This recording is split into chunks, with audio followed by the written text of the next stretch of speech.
இந்த மாதிரி பாட்டில் வளர்க்கும் போது கண்டிப்பாக மாதத்துக்கு ஒரு தடவை உரம் ஏதாவது கொடுங்க. அப்போ தான் கரும்பு வந்து நல்லா விளைஞ்சி வரும். நான் டைரெக்டாக நிலத்தில் வச்சதுனால நான் எந்த உரமும் நான் கொடுக்கல. எங்கள் தோட்டத்தில் வந்து நேச்சுரலாகவே மண் நல்லா இருக்கிறதுனால எனக்கு கரும்பும் வாழையும் ரொம்ப சூப்பராக வளருதுங்க. நீங்கள் இப்போ பார்த்துட்ருக்கிறது வாழைத்தாறு தான். இதை இன்னும் நான் ஹார்வெஸ்டிங் பண்ணலை.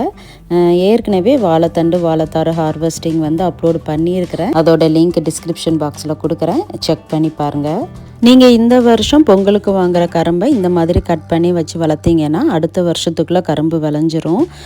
அடுத்த வருஷம் வந்து கடையில் வாங்கணும்னு அவசியமே இருக்காது. ட்ரை பண்ணி பாருங்கள்.